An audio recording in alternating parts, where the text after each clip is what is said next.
संसार में बहुधा ये देखा जाता है कि बहुत गरीब घर में बिटिया जाने के बाद बहुत सुखी हो जाती है, बहुत बड़े घर में जाने के बाद वह कंगाल हो जाती है। तो सुख और दुख जो लिखा होगा वो तो मिलेगा, लेकिन जो है आप कलंक ना लीजिए, तो हमको विवाह करने दीजिए। फिर नारद जी महाराज आए और शिव जी का और पार्वती जी का अनंत काल का यह प्रेम बताया कि ये हमेशा से एक दूसरे के ही जो है पति पत्नी होते हैं। तमोमय नाहि भुवंत वनंदे पुनि पुनि पार्वती पद वंदे। पार्वती जी का विवाह हुआ और विवाह के बाद नेगचार होता है। तो नेगचार का समय नाउन में कहा कि सबरा विवाह है कछु मिले नाय। अब तो हम पीछे दूल्हा को तब उठने देंगे जब हमारा न्यौछावर हो जाएगा। शिव जी से कहा कि सरकार कुछ मिले। उन्होंने कहा जब पिताजी हमारे बैठे हैं तो उन्हीं चलेंगे। ब्रह्मा जी से कहा कि देव साहब, बोले आपने देखा नहीं, हम तो पंडिताई कर रहे थे, हम तो विवाह करवा रहे थे। बोले विवाह करवा रहे थे लेकिन आपके पुत्र तो हैं। बोले बाटा पुत्र परवसी, ये किसी एको दिन हमारे घर में रहे हो तो बताइए। ये जाने का कहा हम कुछ लेके नहीं आए, काहे के मध्य जो है आपका दक्षिणा करेंगे। उन्हीं से लो, स्वयं में अपने मालिक हैं देने वाले। और नाउन ने भोलेनाथ जी की झोली पकड़ लिया, बोले हम तो आपसे महाराज लेंगे, लेके जाने देंगे। तो शिव जी ने कहा कि ठीक है, आपको नेंग चाहिए ना, बोले ले चलो, आंचल बड़ा करना, नेंग बड़ा तगड़ा है। नाउन ने सोचा कि सही कुछ ना कुछ दे रहे होंगे, सोने चांदी वाले बड़े लोग हैं, कुछ ना कुछ तो देंगे। लेकिन भगवान शिव जी ने झोली में हाथ डाला और जैसे हाथ डाला वहां से काला नाग निकाला और निकाल करके नाउन की झोली में डाल दिया। जब नाउन की झोली में डाला तो सांप खड़ा हो गया। नाउन ने देखा, पटक दिया, भागी। शिव जी ने कहा कि नेंग आपन लेत नाउन भागी काहे जाता। बोले नाउन अपना लेंग करके लेकर के जाओ। नाउन ने कहा सरकार जान बचे कहे लाखों का, अब की बार बच गई हैं तो फिर आप ये मान करके चलो कि हम सब कुछ पा लिए। भगवान शिव का विवाह हुआ, पार्वती जी के साथ भगवान शिव में जाते हैं और गणन समेत बसन कैलासा। जगत मात पित शंभु भवानी ते सिंगारना कहाँ बखानी तब जनमो कटबदन कुमारा तारक असुर समरजहि मारा।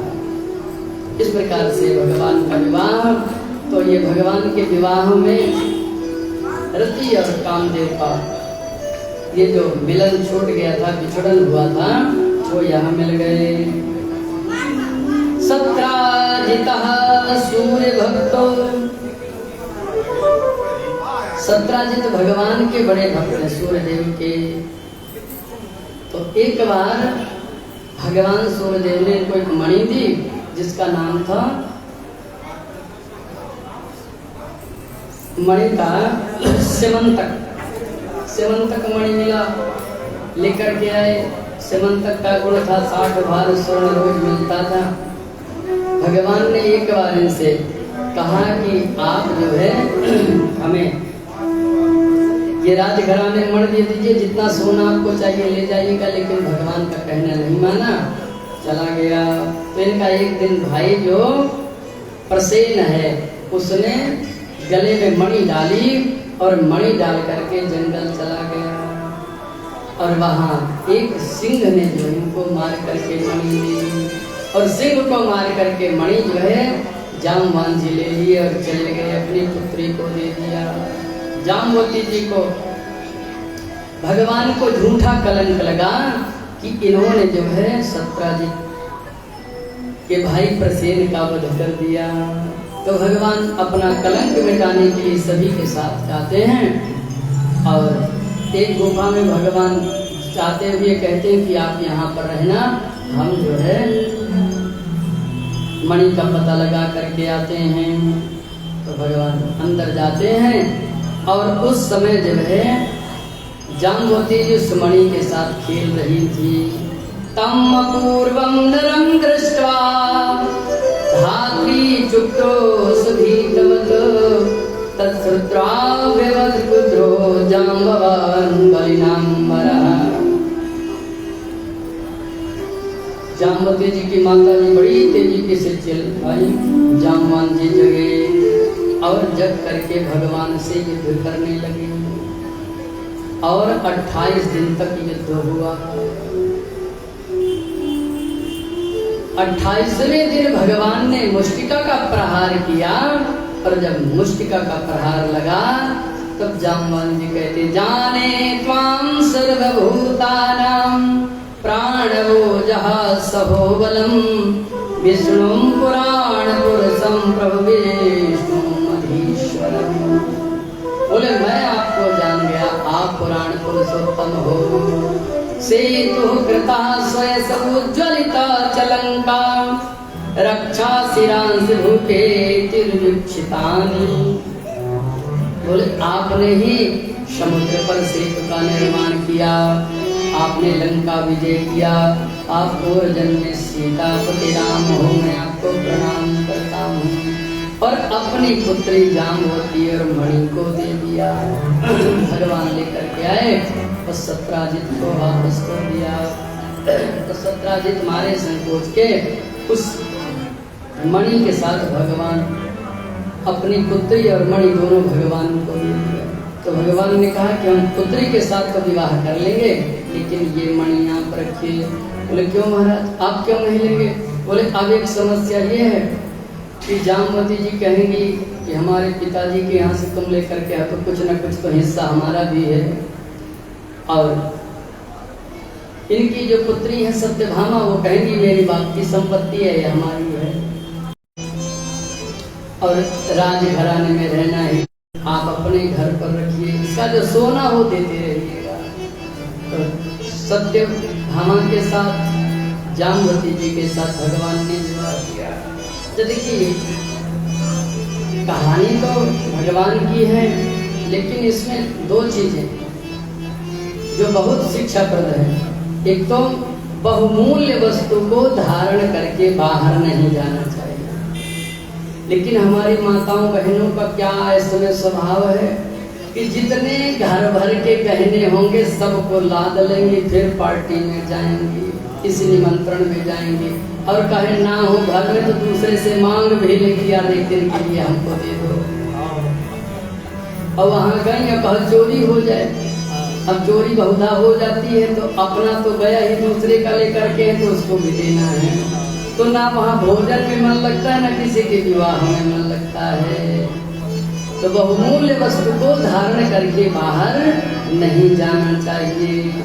दूसरी बात इसमें ये है कि कोई व्यक्ति आपके घर आ जाए तो सीधे उससे युद्ध नहीं करना चाहिए, पहले कोई पूछ लेना चाहिए। जामवान जी ने भगवान से बिल्कुल नहीं पूछा भाई आप क्यों आए हो, किस लिए आए हो, कहां से आए हो, सीधे युद्ध चालू हो गया। तो बोले भगवान तो पहचानते थे, भगवान तो भगवान है, फिर भगवान ने इनके साथ युद्ध क्यों किया? बोले असल में भगवान राम जी जब लंका से युद्ध करके लौटे तो एक दिन बैठे हुए थे राजसभा में। राजसभा में बैठे हुए भगवान कहते हैं कि अच्छा ये बताइए कि लंका में सबसे बड़ा योद्धा कौन था?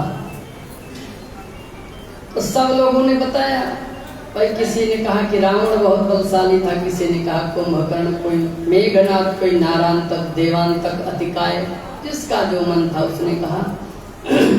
भगवान ने कहा कि जामवान जी आप तो देवासुर संग्राम में हो, सतयुग से हो, तो आप बताओ सबसे बड़ा योद्धा कौन था? जामवान जी ने कहा कि महाराज क्षमा करिएगा वहां कोई योद्धा नहीं था। अच्छा कोई योद्धा था ही नहीं, क्यों भैया? अच्छा जामवान जी बिल्कुल लड़े भी नहीं है कि जब मेघनाथ भगवान को नागपाश में बांधा उसी दिन उन्होंने युद्ध किया और मेघनाथ को उठा पटक करके और लंका में फेंक दिया, इसके अलावा युद्ध नहीं किया। बोले महाराज मेरे हिसाब से ये युद्ध हुआ ही तो जरूर, लेकिन वहां कोई योद्धा नहीं था।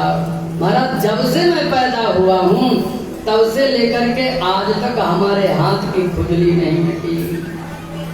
तो भगवान ने कहा देखो ये हमें सीधे ललकार रहा है। भगवान ने कहा कि भैया इस समय तो रामा अवतार में हूँ, मर्यादा पुरुषोत्तम हूँ, आपकी खुजली तो मिटा नहीं सकता हूँ, लेकिन जब मैं कृष्ण अवतार में आऊंगा तब आपके हाथों की खुजली जरूर मिटाऊंगा। तो भगवान जो है इनका अहंकार दूर करने के लिए आए और जामवान जी से युद्ध किया। और फिर भगवान को पता चला कि पांडव जले नहीं है लाक्षागृह में, उनसे मिलने गए और इधर जो है सतधन्वा अक्रूर और कृतवर्मा के बहकावे में आकर के सत्राजित का वध कर दिया। इन्होंने कहा कि पहले ये आपको अपनी पुत्री देना चाहते थे पर इन्होंने नहीं दिया, तुम इनका वध कर दो और अगर भगवान तुमसे युद्ध करने आएंगे, तुमको मारने आएंगे तो हम आपका सहयोग करेंगे। इसने युद्ध मार दिया। भगवान के यहाँ सत्यभामा जी जाती हैं हस्तिनापुर, भगवान वहां से आते हैं। ये जो है घटता है।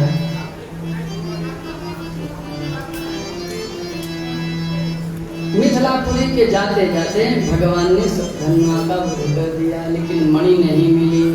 दाऊ दादा वहीं से चले गए मिथिला, बोले हम जा रहे हैं, हम अभी जल्दी लौट करके आएंगे।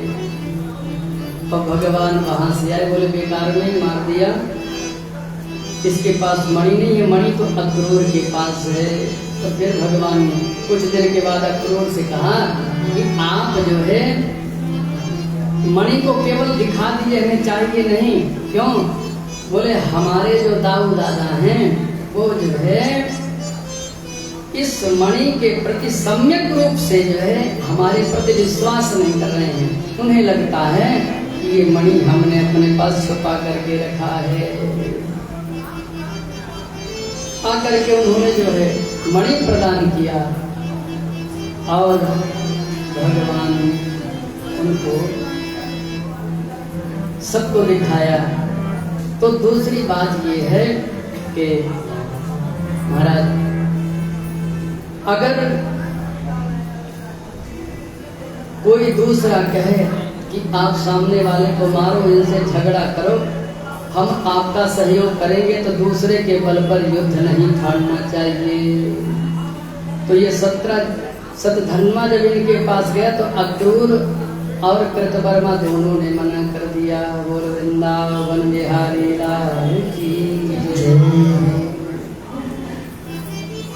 तो भगवान फिर से पांडवों के यहाँ जाते हैं और वहाँ कालिंदी जी का विवाह होता है और भौमासुर का वध करके भगवान 16,108 रानियों के साथ विवाह करते हैं। इंद्र का छत्र माता अदिति के कुंडल वापस करते हैं, पारिजात का हरण करते हैं और आकर के यहाँ द्वारिका में निवास करते हैं।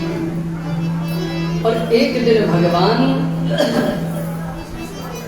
रुक्मिणी जी को उनका जो थोड़ी से अहंकार बढ़ा हुआ था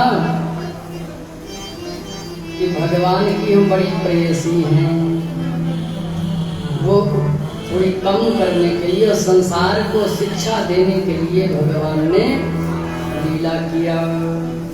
अथ करहिचित सुखमासीनम स्वतल्पस्थं जगत गुरुं पतिं परचयत भैस्मी व्यजने सखी जनैः।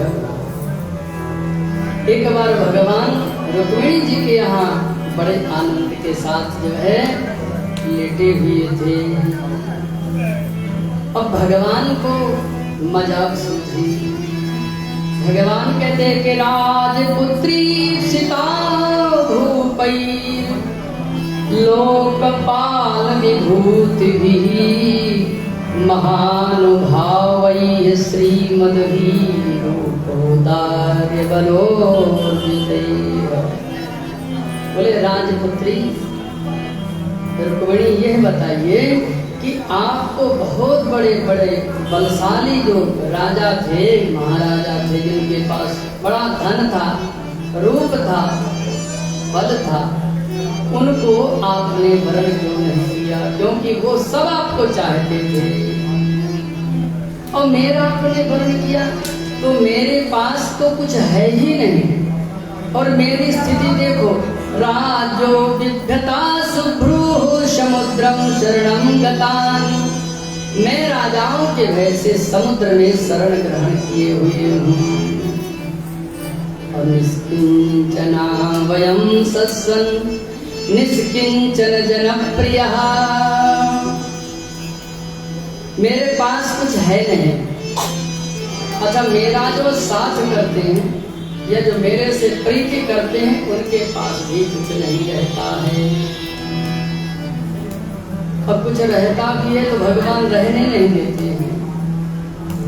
इसलिए आपने हमारा तस्मात् प्रायेण नाह्याढ्या मां भजन्ति सुमध्य में। तो देवी जी आपने मेरे साथ क्यों पाणिग्रहण कर लिया, क्यों विवाह कर लिया? और यदि आपको ऐसा लग रहा हो कि हमने थोड़ी गलती कर दिया है। क्यों? बोले अथात्मनो अनुरूपम वै भजस्व क्षत्रिय सभा। यदि आपको ऐसा लगता हो कि हमसे गलती हो गई है, क्योंकि महिलाओं का बहुधा स्वभाव है कि वो जब भी थोड़ी सी भी मन बिगाड़ झगड़ा होगा तो कहती है कि कहाँ से भगवान तुम्हारे हम पल्ले पड़ गए। किसी दूसरे के घर रहती तो आनंद रहता, माने इस सुख से सुखी नहीं है। वो झगड़ा हर जगह होना चाहे जहाँ जाओ, वो थोड़ी छूटने वाला है। सुख दुख जो लिखा दिलार हमारे, तो वो छूटने वाला नहीं है।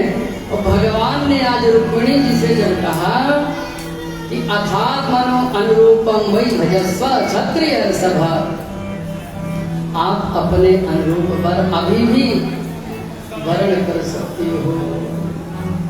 और ये बात कब करें? जब नाती हो गए, उनके पौत्र हो गए हैं, तब ये बात कह रहे हैं भगवान। माने बुढ़ापे पर बाबा कहे कि तुम दूसरा विवाह कर लो तो माता जी को क्या लगेगा? बोले ये तो पागल हो गया।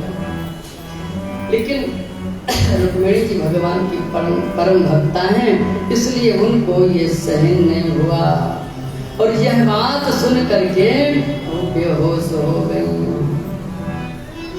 जब बेहोश हो गई तो भगवान ने प्रमज्जास्त्र कले नेत्रे सनौचो कहतौ सुचा आलिस्य बहुना राजन् अनन्या विषयां सती।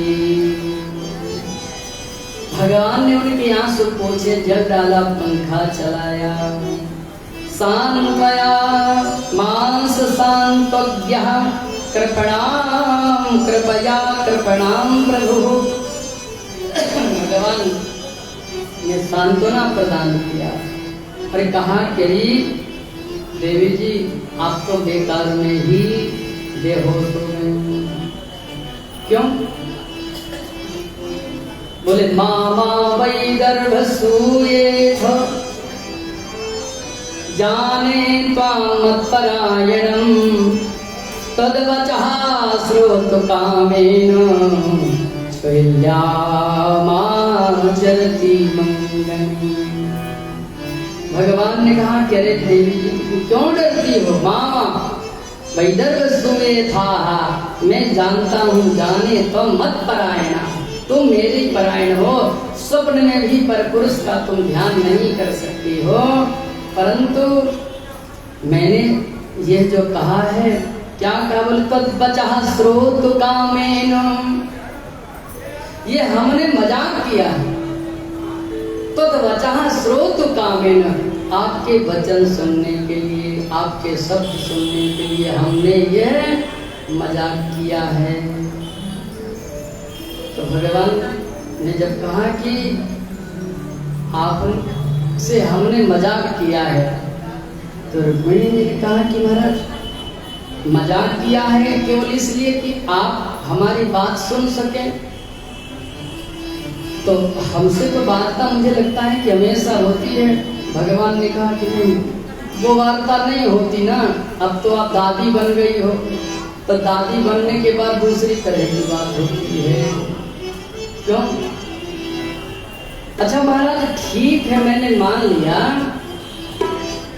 कि हमारी बात सुनने के लिए आप कहे, लेकिन इससे आपको कोई फायदा हो तो बताइए, इससे लाभ क्या होगा? भगवान ने कहा अयम ही परमो लाभ ग्रहे सुग्रह में धीराम। गृहस्थ में रहने वाले पति पत्नी के लिए परम लाभ है। क्या लाभ है महाराज? बोले महाराज हम ये सोच रहे थे कि जैसे हम ब्रज में जा करके गोपिकाओं को अगर इस तरह की बात बोलते थे तो वो हजारों बातें हमको सुना देती थी। मुखम चा प्रेम संरंभ स्फुरिता धर्मीक्षुतम कटाक्षे पारुणा पांगम सुंदर भ्रकुटीकटम। बोले देवी जी मैं सोच रहा था कि जब ये कहूंगा कि तुम दूसरा विवाह कर लो तो आपका मुख टेढ़ा हो जाएगा, भ्रकुटी टेढ़ी हो जाएंगी और आप उस समय गुस्सा होकर के लाल नेत्रों के साथ आप मुझको जो देखती, उससे मेरा मन प्रसन्न हो जाता। क्यों? हमने चंद्रमुखी दर्शन तो आपके बहुत किए, सूरजमुखी नहीं देखा। बोले बहू पहले आती है तो चंद्रमुखी रहती है, शीतल रहती है कुछ दिन तक, थोड़ी थोड़ी जब होती है तो वो सूरजमुखी होने लग जाती है, और 2-4 साल रह गई तो ज्वालामुखी हो जाती है। तो ज्वालामुखी के दर्शन ना हो पर सूरजमुखी तो हो ही जाए। लेकिन आपने हमारी जो इस मजाक को जाना नहीं। क्यों? बोले अयम ही परमो लाभ ग्रहेषु ग्रहो में धीनाम, ये गृहस्थ जीवन का परम लाभ है। बोले पति पत्नी में कलयुग है, झगड़ा तो हो नहीं होना है। दंपत्ति नाम च कलकलम, ये रुकने वाला नहीं है। तो कभी झगड़ा हो जाए थोड़ी बहुत, एक दूसरे को मना लो, और बुढ़ापे में एक दूसरे के साथ रहो। नहीं तो पता चला कि दादी जी अलग नहीं रही है एक पुत्र के साथ, और दूसरे पुत्र के साथ जो है बाबा जी रह रहे हैं, तो 2-4 साल तक उनसे संभाषण नहीं होता है। और जब वार्ता का क्रम टूट जाता है तो धीरे धीरे मन से विच्छेद हो जाता है। इसलिए गृहस्थ में रहने वालों का ये परम लाभ है कि कभी पत्नी से पति से झगड़ा हो जाए तो उनको एक दूसरे को मना लेना चाहिए। रुक्मिणी जी ने कहा कि महाराज आपने जो बात कही वो बिल्कुल ठीक कही है।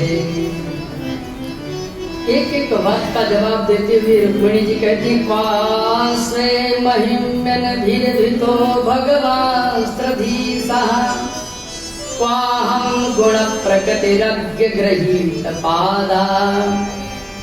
बोले प्रभु आपने जो यह बात कही कि हम जो है इस संसार से डर खा करके बाहर रह रहे हैं और आप हमारे योग नहीं हैं, आपने जो बात कही कि आप, तो ये बात आपकी सत्य है। क्यों? बोले हम तो हमेशा अपनी इंद्रियों के बस में रहते हैं और आप अपनी इंद्रियों को बस में रख करके हमेशा परमार्थ का चिंतन करते हैं। आप तो तीनों लोक के स्वामी हो महाराज, मैं तो संसारी हूँ। मेरा मन हमेशा कदिंद्रिय गण में जाता है। कदिंद्रिय माने इंद्रियां जो गलत काम करने जाती हैं उसके वश में हो जाना ही कदिंद्रिय है। और महाराज आप राजाओं के डर से नहीं जा रहे हैं, आप तो संसार के डर से, इस संसार के विषय से अलग रहने के लिए काम क्रोध लोभ मद मत्सर में आत्म रूपी समुद्र पर आप हमेशा निवास करते हैं। और महाराज आपने जो कहा कि मेरे पास कुछ नहीं है, निष्किंचनो अनुभवा नयतोऽसि किंचित्, तो आपके पास तो सब कुछ है, लेकिन आपके पास काम क्रोध लोभ मोह मद नहीं है, आपके पास लोभ नहीं है, किसी प्रकार को आपको समस्या नहीं, यही आपकी व्यवस्था है। हम इस संसार में तो फंसे हुए हैं, लेकिन आपने जो यह बात कही कि किसी दूसरे के साथ विवाह कर लो, तो महाराज इस संसार के संसारी पुरुषों में रखा ही क्या है? नारी निंदा की गई स्त्रियों के लिए। कई बार कहा गया जब तब निमन जलाश्रय झारी वही ग्रीष्म सो कहीं सब। तो महाराज यदि स्त्री के शरीर में कुछ नहीं रखा है तो पुरुष के शरीर पर भी कुछ नहीं रखा हुआ है। अच्छा, पुरुष के ही शरीर में कोई अलग से है क्या? बोले तो अस्त्रश्रोमनक के सपिनद्ध मंतर मांसांस्थिरक्रम विकभ पित्तपातम जीवत्सवं भजत कांति पतिर्विमूढ़ा याते पदाब्ज मकरंदमजगृत स्त्री। बोले इस पुरुष शरीर में कुछ नहीं है, बोले इसमें भी चमड़ी है, अश्रु है, रोम है, नख है, केश है, रक्त है, पीव है, अस्थि है, मांस है, मज्जा है, और ये जीते जी सब के समान हैं। बोले वर्तमान का सब ना सही, लेकिन भविष्य के तो ये है ही। और जो भगवान का भजन नहीं करते हैं, जो संत का आदर नहीं करते, आए हुए अतिथि का आदर नहीं करते हैं, जो भगवान का भजन नहीं करते हैं, ये सब सबके समान ही है। जीवत सब सम 14 प्राणी। इसलिए आपने जो सब कहा ये जो है हमारे अनुकूल ही है। तो आपका चरणार बिंद छोड़ करके संसार में वो ही दूसरे पर पुरुष का दर्शन करना चाहिए जो आपके श्री चरणों पर अपने मन को नहीं लगाया होगा। इसलिए महाराज आप जो है केवल एक ही बात हमको दीजिए, हे नाथ पद कमल का मुझको पराग करना।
केवल एक ही बात है, आप हमें अपने चरण कमल में निवास करते रहने देना। बोल कृष्णचंद्र भगवान की जय। भगवान के पौत्र अनिरुद्ध के पुत्र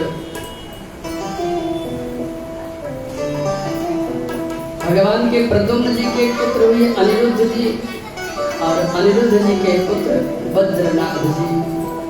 तो अनिरुद्ध जी का विवाह पहले रुक्मी के पुत्री के साथ हो गया। उस विवाह में रुक्मी का भगवान दाऊ जी ने वध कर दिया और दूसरा विवाह इनका जो है बाणासुर की पुत्री उषा जी के साथ हुआ। उषा जी स्वप्न में एक दिन अनिरुद्ध को देखा, तो अनिरुद्ध जी को जैसे देखा वैसे रात्रि में ही उठ करके वो रोना चालू कर दिया। तो इनकी एक सखी थी, राजा बाणासुर के मंत्री कुंभांड की पुत्री थी, चित्रलेखा नाम था। तो वो योगिनी थी और उसने जो है कहा कि आप अर्धरात्रि के समय क्यों विलाप करने लगी।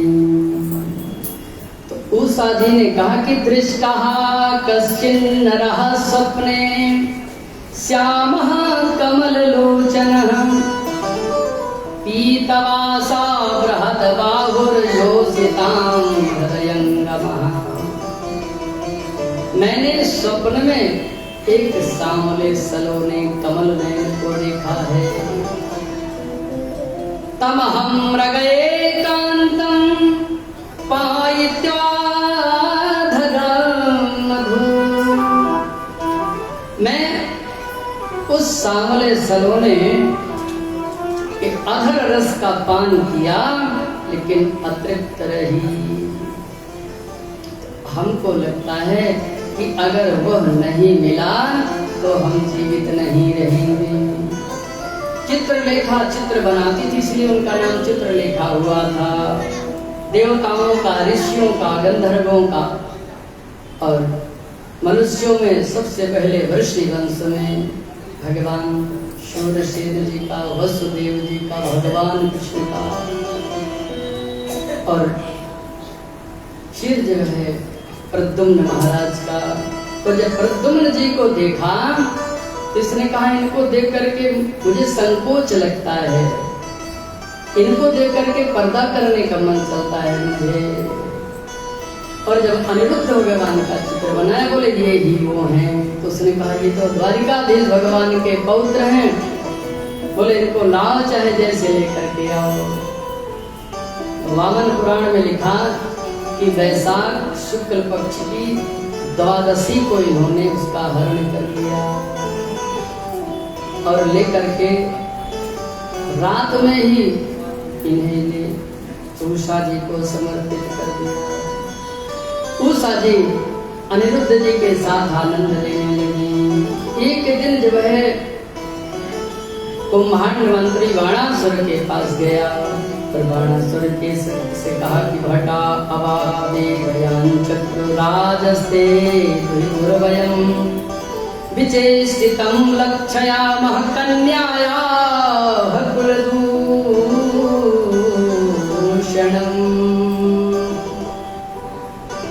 बोले राजन, हम आपके राजमहल का बड़ा पहरा देते हैं, आपकी राजकन्या का पहरा देते हैं, लेकिन हमको आपकी पुत्री में कुल दूषण के लक्षण दिखाई दे रहे हैं। इसका जो है व्यवहार हमें अच्छा नहीं लग रहा है। ऐसा लग रहा है जैसे यह जो है किसी पुरुष के साथ रहती हूँ। और यह बात जैसे बाणासुर को पता चला तो बाणासुर बिना बताए पुत्री के कक्ष में पहुंच गए। और जब वहां पहुंचे तब बाणासुर ने देखा कि हमारी पुत्री किसी पुरुष के साथ कंसासार खेल रही है। बाणासुर पहुंचे और पहुंच करके युद्ध किया। उस युद्ध में जो है प्रद्युम्न महाराज को बांध लिया और जेल पे डाल दिया। नारद जी ने आकर के बताया, अपश्यताम चानिरुद्धम तद्बंधूनाम च भारत चत्वारो वार्षिका मास बीतीयु अनुशोचताम। 4 महीने व्यतीत हो गए, उनका पता नहीं चला। नारद जी आए और नारद जी ने सारी कथा बताई कि बाणासुर के यहाँ जेल में आपके पौत्र बंद हैं।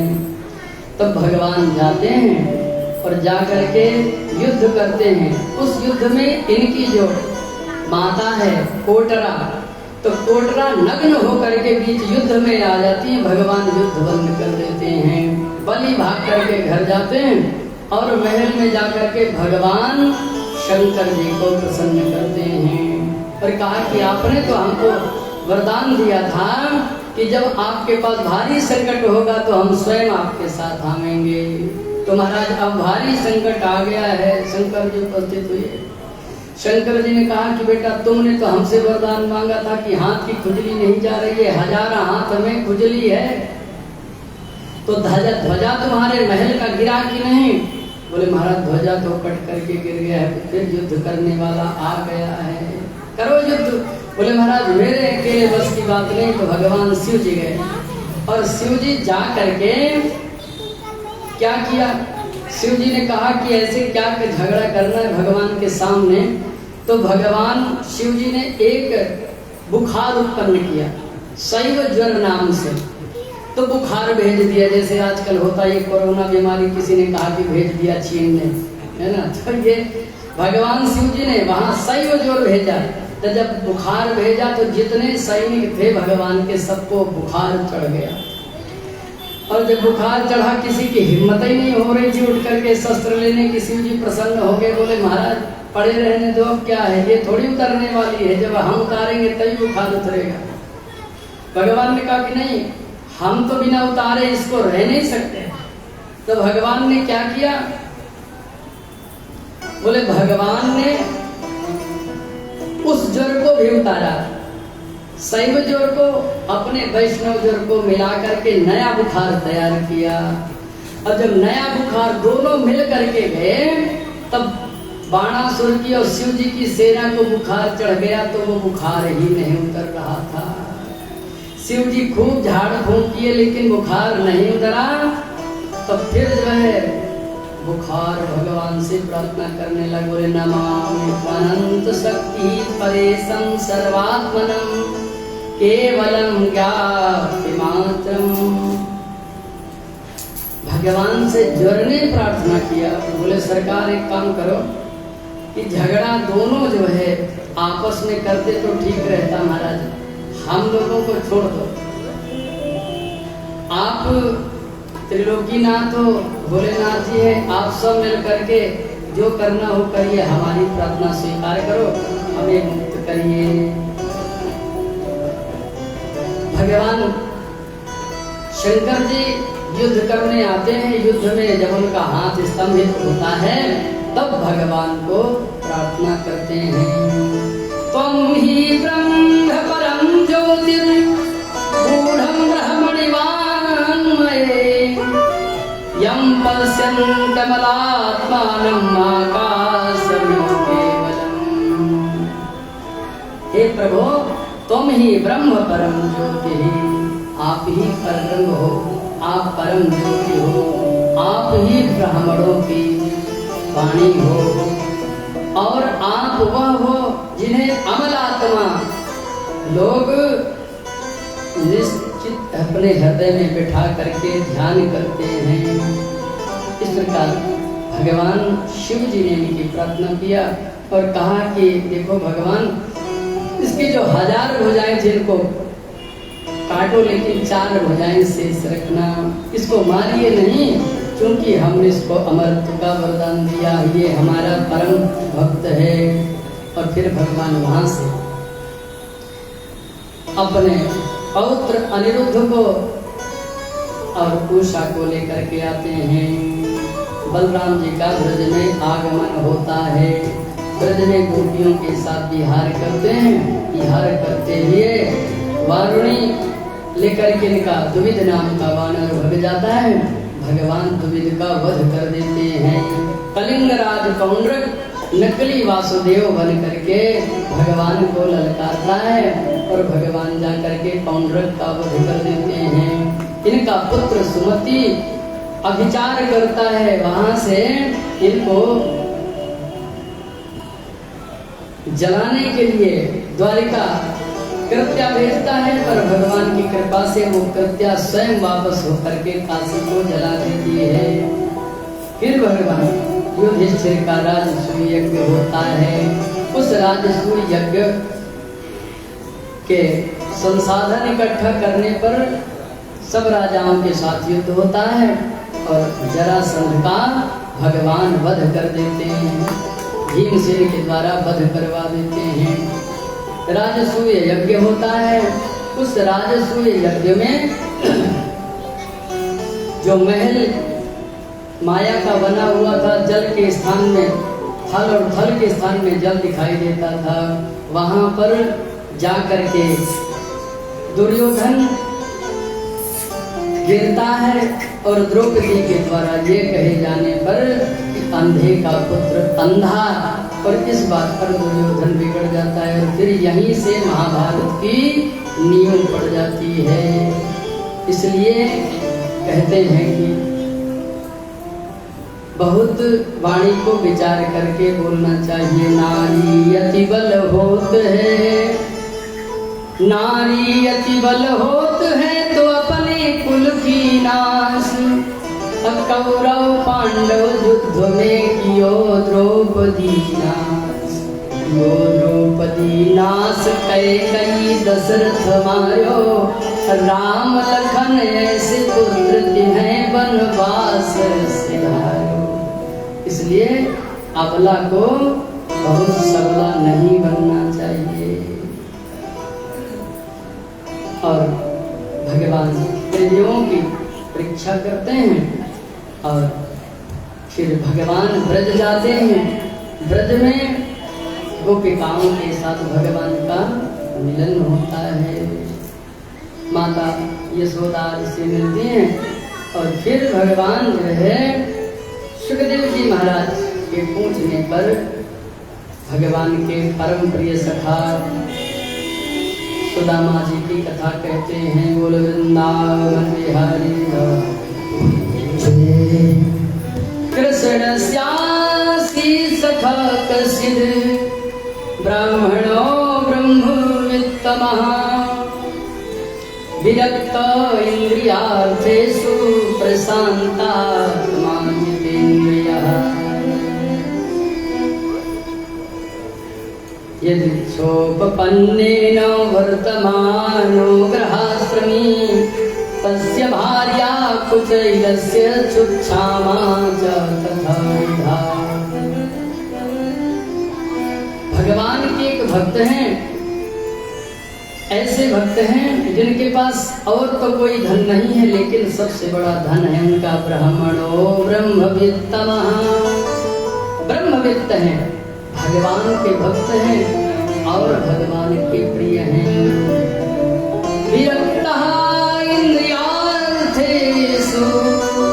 इंद्रियार्थेषु विरक्तः, इंद्रियों के लिए वो विरक्त हैं।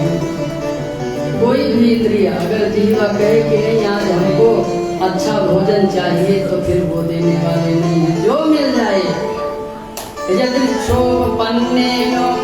जो मिले उसी से गृहस्थ चलाने वाले।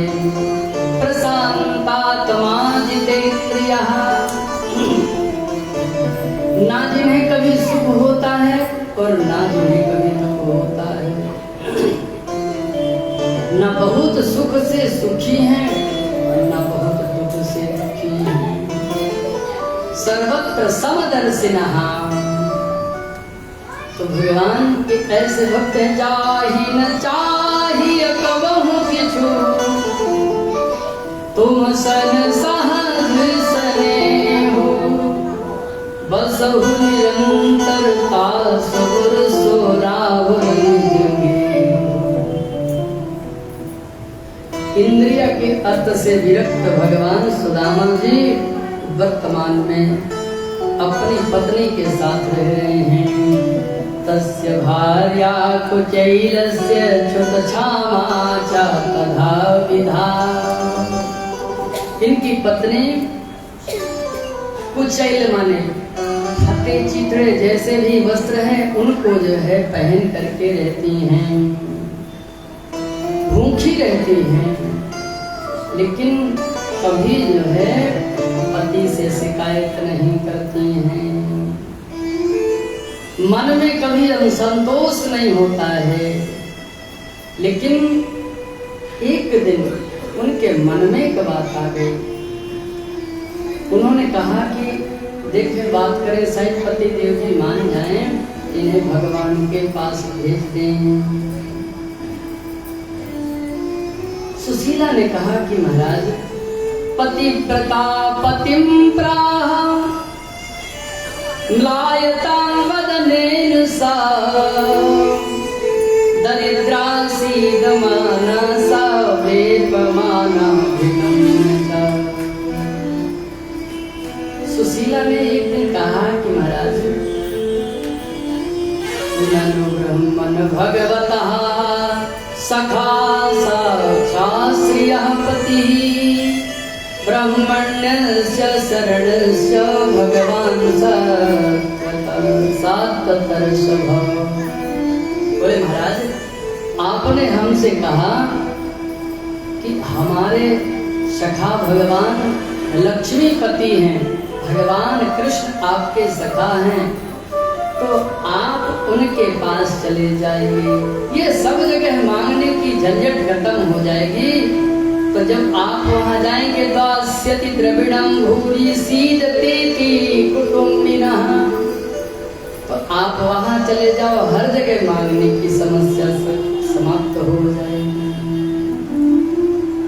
और अच्छा, वहां जाकर के नहीं मांगने की इच्छा हो तो नहीं मांगिएगा, लेकिन जाइए तो वहां क्यों? बोले अयम ही परमो लाभः उत्तम श्लोक दर्शनम। बोले वहां जाने का एक लाभ ये है कि भगवान कृष्ण के दर्शन हो जाएंगे। तो पत्नी है, पत्नी का धर्म है कि पति को सन्मार्ग पर भेजे, कुमार्ग पर जाने के लिए कभी ना कहे। सुशीला ने ये नहीं कहा कि हमारे घर में कुछ नहीं मारा तो जाओ कहीं दूसरी जगह कमा करके लाओ, ब्याह क्यों किया है। उन्होंने कहा कि महाराज आप जाइए, भगवान के दर्शन करिए। अयम ही परमो लाभ उत्तम श्लोक दर्शनम। अरे इससे बड़ा लाभ क्या हो सकता है, वहां जाने पर भगवान के दर्शन हो जाएंगे, इसलिए आप वहां जाइए। सुदामा जी ने कहा कि अरे सुशीला तो हमको ही उपदेश देवे लग गई। अरे हम तो सबरे गांव में उपदेश देकर के लावे आपको खिलावे। तो सुदामा जी कह रहे शिक्षक हो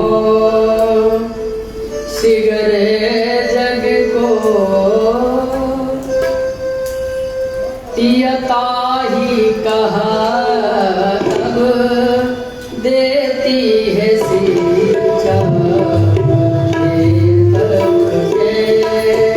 पर लोक सुधारत संपत्ति की दिन के नहीं शिक्षक हो सगरे जग को दिया ताई कहा देती है शिक्षा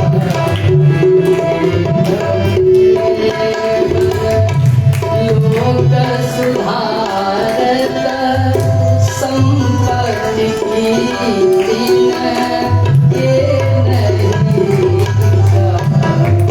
नहीं मेरे लिए प्रभु के पद पंकज 12,000 लो देख परीक्षा औरन को धन चाहिए बावरी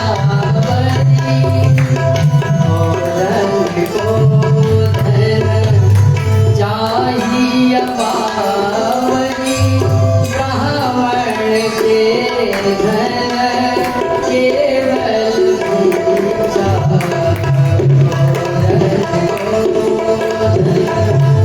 चाहिए बावरी ब्राह्मण के धन केवल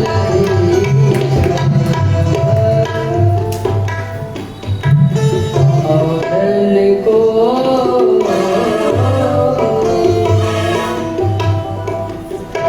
सुशीला जिसे सुदामा जी कह रहे हैं महाराज मैं सबको शिक्षा देता हूँ उनको शिक्षा दे रही। अरे संसार में सबको धन चाहिए पर ब्राह्मण को तो फिर भिक्षा में ही प्रेम करना चाहिए। यदि भिक्षा लाभ पुष्ट तेजो विप्रस्य वर्धते। वामन भगवान बलि से कहते हैं कि जो मिल जाए उस पर जो ब्राह्मण संतुष्ट रहता है उसको प्रतिग्रह का दोष नहीं लगता है। यदृच्छा लाभ तुष्टस्य तेजो विप्रस्य वर्धते। जो मिल जाए उसको शांति पूर्वक ले लेने से ब्राह्मण में परिग्रह का दोष नहीं बल्कि उसका तेज वर्धन होता है।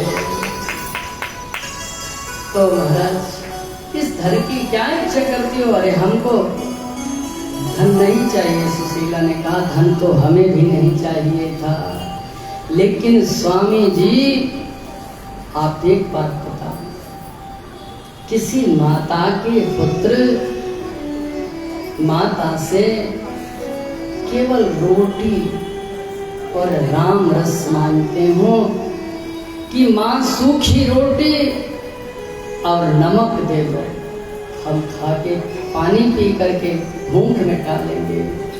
अगर माँ वो भी ना उसको दे सके तो माँ के हृदय से पूछिए कितनी वेदना होती है। हर माँ अपने पुत्र को संसार का सबसे अच्छा भोजन, सबसे अच्छा वस्त्र, सबसे अच्छी व्यवस्था देनी चाहती है। कुछ ना हो सके तो माता पिता दिन भर मेहनत करते हैं, मजदूरी करते हैं और शाम को अपने बच्चे को भरपेट भोजन देते हैं। लेकिन एक मैं ऐसी माँ हूँ कि अपने पुत्र को मैं भोजन पेट भर नहीं दे पाती हूँ और केवल ये करके उनको सुलाती हूँ कि कल पिताजी लाएंगे बेटा, आज सो जाओ। तो महाराज हमसे आप ये न मानिए कि हम आपको कह रहे हैं कि बहुत हमको माल मसाला चाहिए। आप तो हमको कोदो सावा ही अगर दे देते तब हम आप बिल्कुल कुछ नहीं मांगते। कोदो साजुर तो भरी पेट न चाहती हो दही दूध मिठोती, शीत व्यतीत भयो सिसियाती, हो हटती है तुम्हें ना पठोती, और जानती जो नाही तू हरि सो, तो तुम्हें काहे को द्वारी कठेल पठोती, और या घरते कबहू ना गयो पिया, टूट तवायल फूट हे कठौती। स्वामी जी, यदि कोदो सामा भी भरपेट मिल जाता तो हम आपसे दूध मलाई नहीं मांगते। और यदि महाराज मैं ये जानती कि भगवान के पास जाने पर आपका हित नहीं है तो मैं सब कुछ सहन कर लेती, ये पुत्रों की भूख भी सहन कर लेती, पर तुमको वहां भेजने के लिए नहीं कहती। पर महाराज वहां जाने पर आपको लाभ ही तो मिलेगा, आपके मित्र का दर्शन हो जाएगा। और महाराज ये जो आपके कभी दाई दादा के जमाने के तवा और कठौती रहे होंगे वो भी टूट गए हैं। भोजन बनाने और भोजन करने का भी कोई जुगाड़ नहीं रह गया है, इसलिए महाराज आप चाहिए। सुदामा जी ने कहा कि पता नहीं सुशीला तुम्हें आज क्या हो गया है। द्वारिका जाऊं द्वारिका जाऊं आठहूं या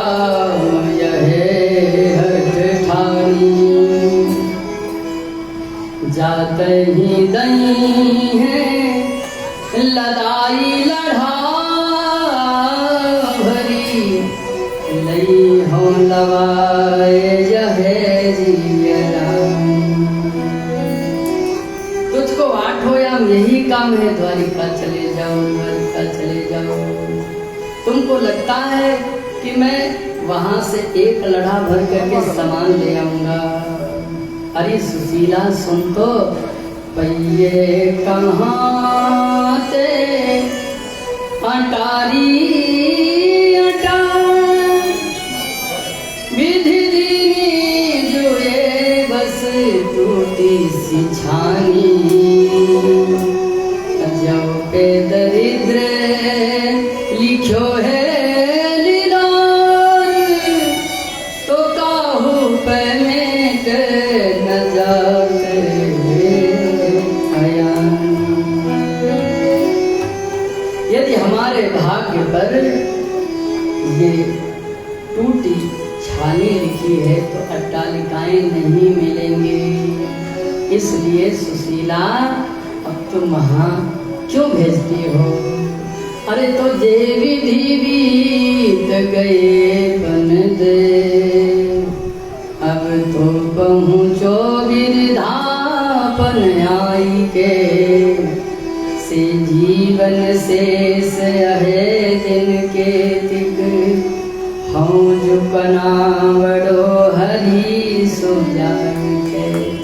अरे अब तो बुढ़ापा आ गया है, अब क्यों वहां भेजते हो?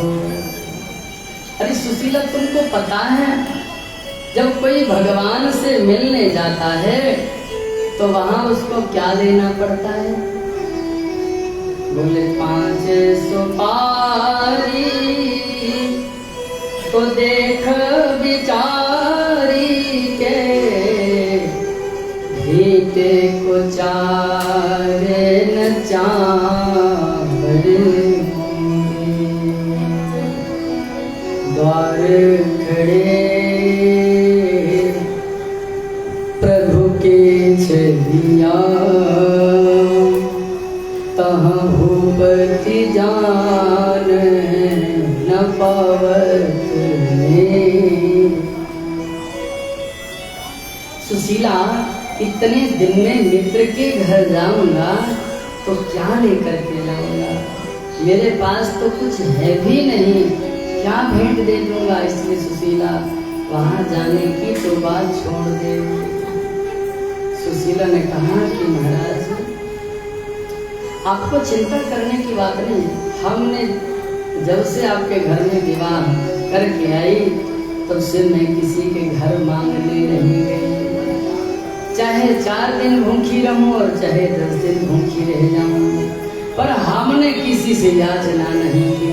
लेकिन आज मैं भगवान के लिए मांगने जाऊं। सुशीला 4 घर मांगने जाती हैं।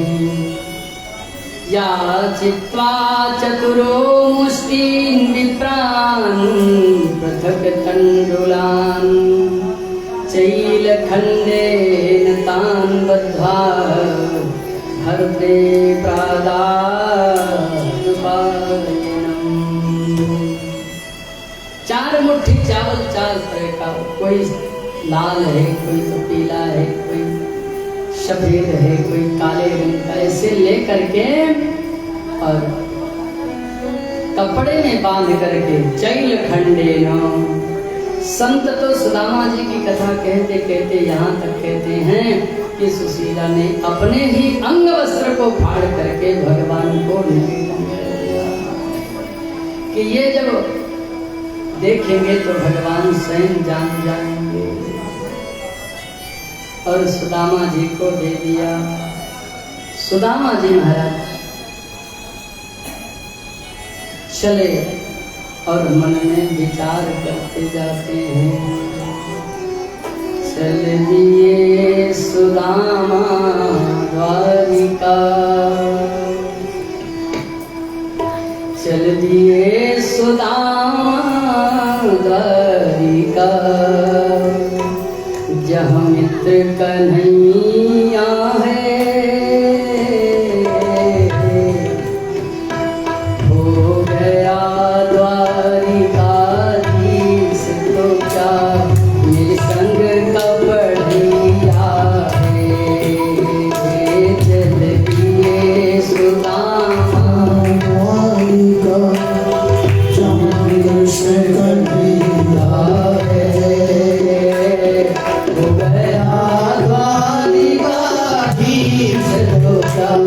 मेरे संग का बढ़िया है, मेरे संग का बढ़िया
बांध के